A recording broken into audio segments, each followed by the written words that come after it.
ঢাকার কেরানীগঞ্জে ভেজাল বিরোধী অভিযানে নকল ও ভেজাল পণ্য উৎপাদনের দায়ে জিটিএন অর্গানিক নামের একটি প্রতিষ্ঠানকে 2 লাখ টাকা জরিমানা করেছে র্যাবের ভ্রাম্যমাণ আদালত।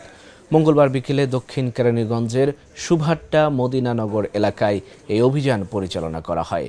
ঔষধ প্রশাসনের সহযোগিতায় অভিযানে নেতৃত্ব দেন র্যাব সদর দপ্তরের নির্বাহী ম্যাজিস্ট্রেট আবু হাসান।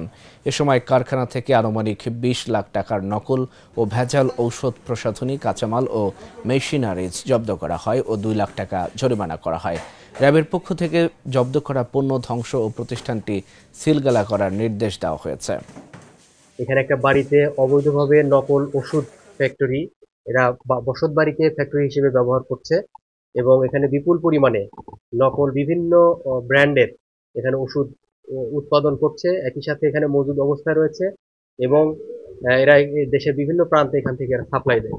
আমরা এগুলো জব্দ করেছি এবং এটা বিলিবন্দেজ করা হবে। এখানে 2 লক্ষ টাকা অর্থদণ্ড করা হয়েছে তাদেরকে এবং এই মালামাল সবগুলো আমরা ধ্বংস করে দেবো, ধ্বংসযোগ্য এগুলো।